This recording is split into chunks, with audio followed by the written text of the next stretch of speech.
There is a strange kind of suffering that has no bruise, no wound, no name. It lives in the gap between having everything and feeling nothing. We wake up in temperature-controlled rooms, reach for phones that contain the entire archive of human knowledge, eat food we did not grow, wear clothes we did not sew, and travel distances our ancestors would have called miracles. And yet something sits heavy in the chest, something unnamed, something that whispers, at 3 in the morning when the scrolling stops, is this really it?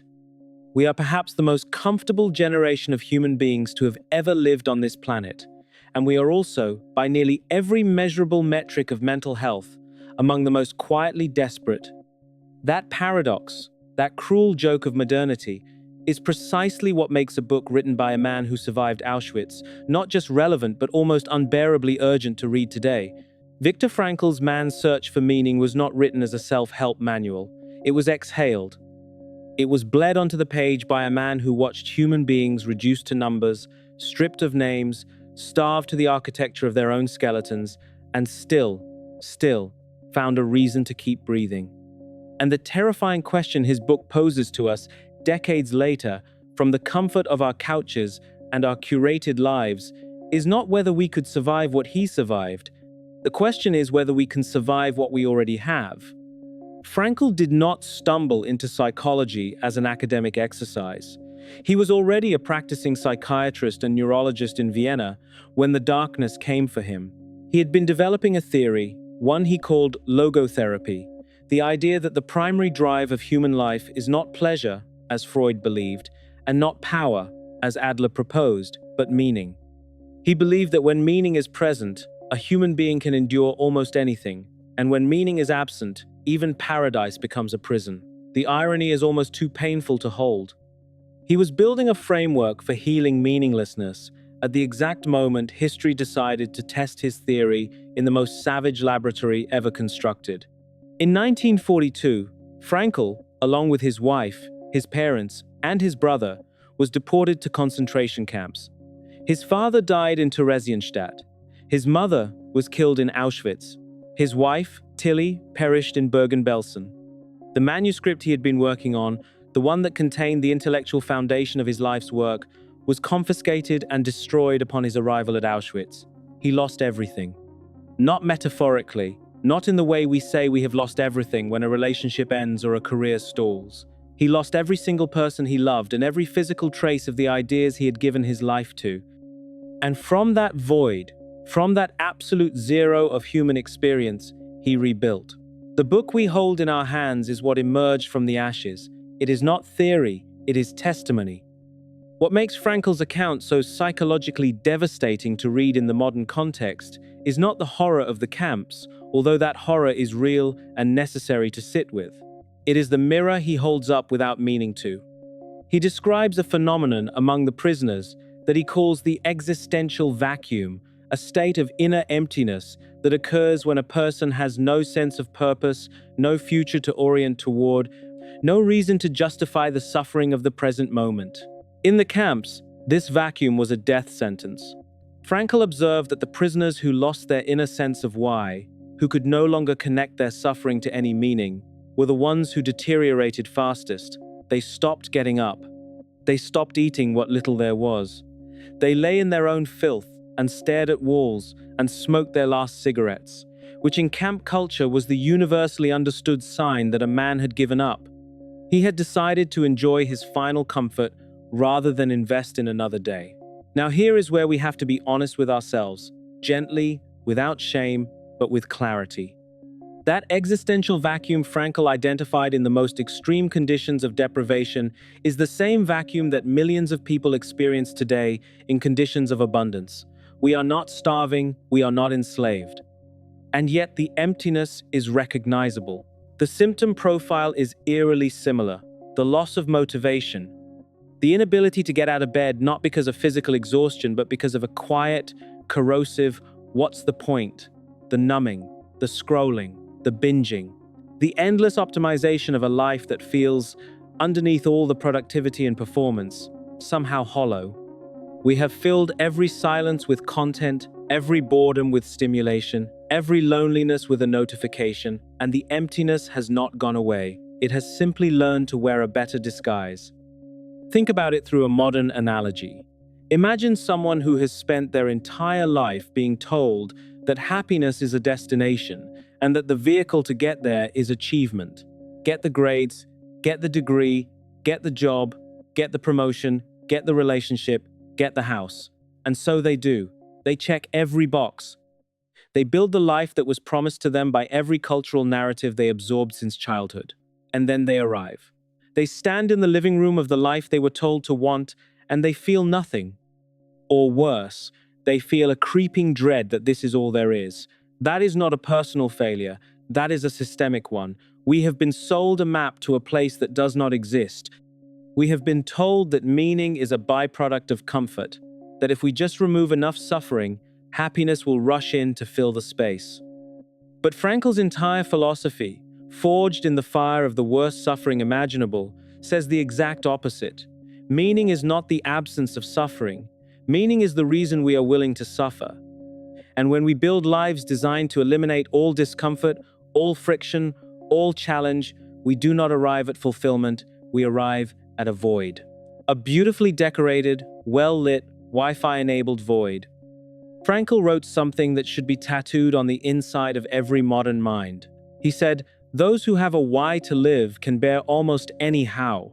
That line is so frequently quoted that we risk losing its weight. So let us sit with it for a moment. He was not speaking from a lectern. He was speaking from a place where the how of daily life included starvation, disease, forced labor, random executions, and the ever-present smoke from the crematoria. The how was unbearable by any rational standard, and yet some men survived.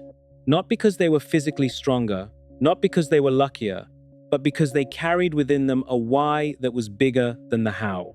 Frankl's own why, during parts of his imprisonment, was the image of his wife's face.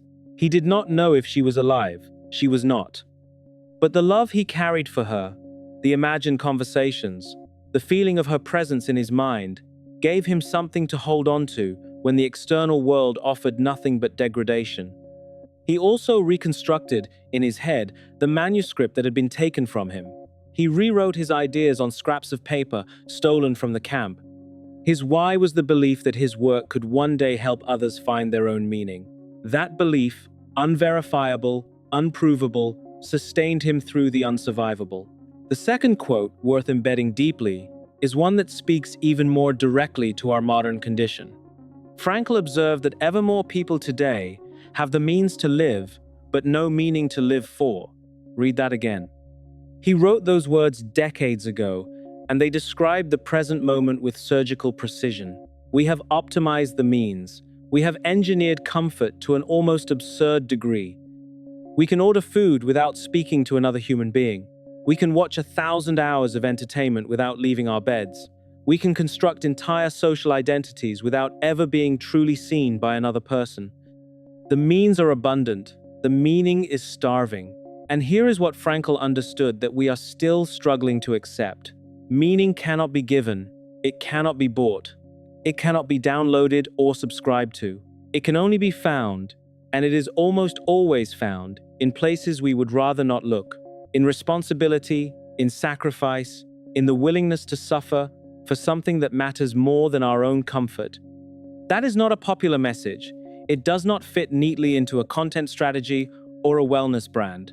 But it is true in the way that only things forged in absolute darkness can be true. Frankl's logotherapy rests on 3 pillars for finding meaning, and while we should not reduce them to a formula, because formulas are part of the problem, understanding them can illuminate the path forward. The first is through creating something or doing meaningful work, not work that pays well or earns status, but work that absorbs us, that calls on something deeper than our skill set, that makes us feel, even for a moment, that our existence has contributed something to the world that would not have existed without us. The second is through experiencing something or encountering someone, through love, through beauty, through moments of genuine connection that pierce through the noise. Frankl's memory of his wife in the camp is the purest example.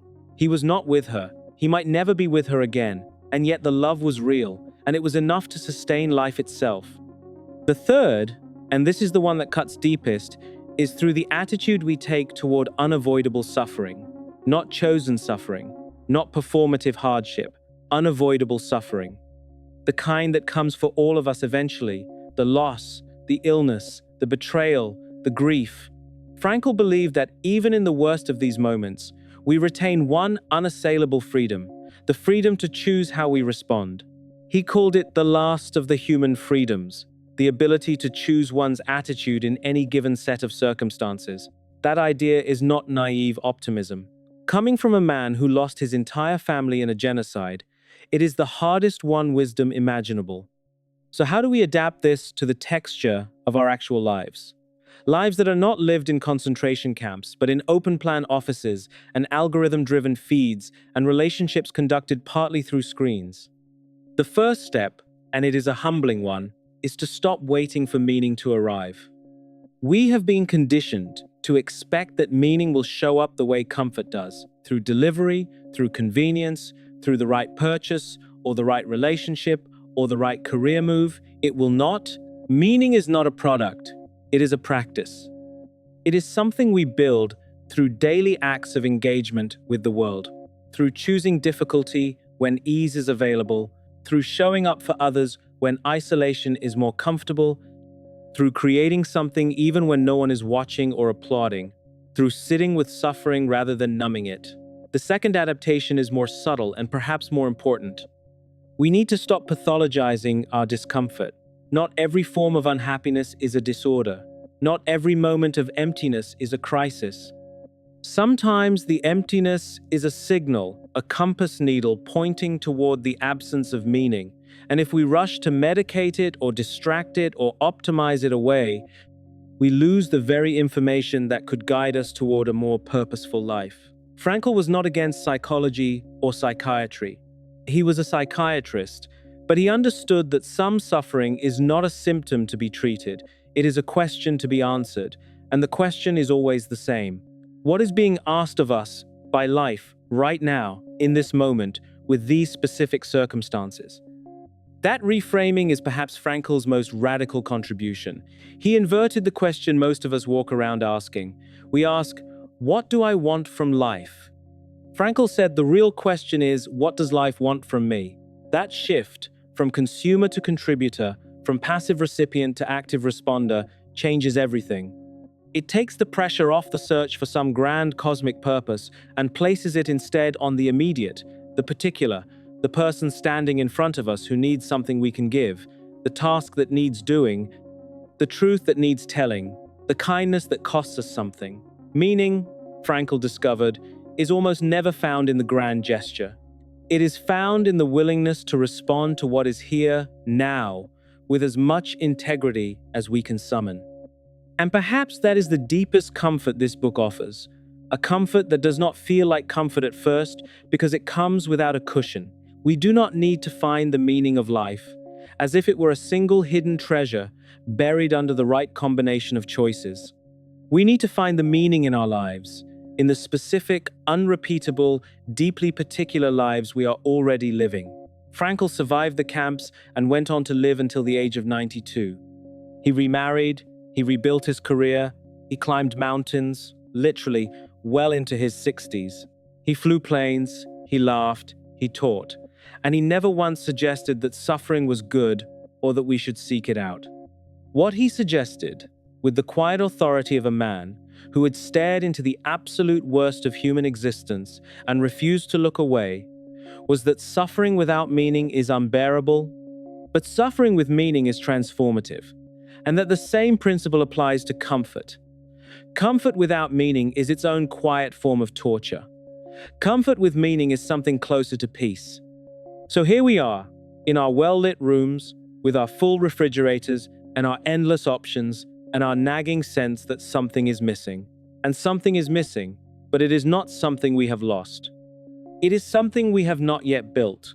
The emptiness is not a sign that we are broken. It is a sign that we are unfinished. And the most human thing we can do, the most courageous, the most Frankl-worthy thing we can do, is to stop running from the question and start living our way into the answer. Not because we owe it to anyone else, but because we owe it to the part of ourselves that already knows there is more to being alive than simply not being dead.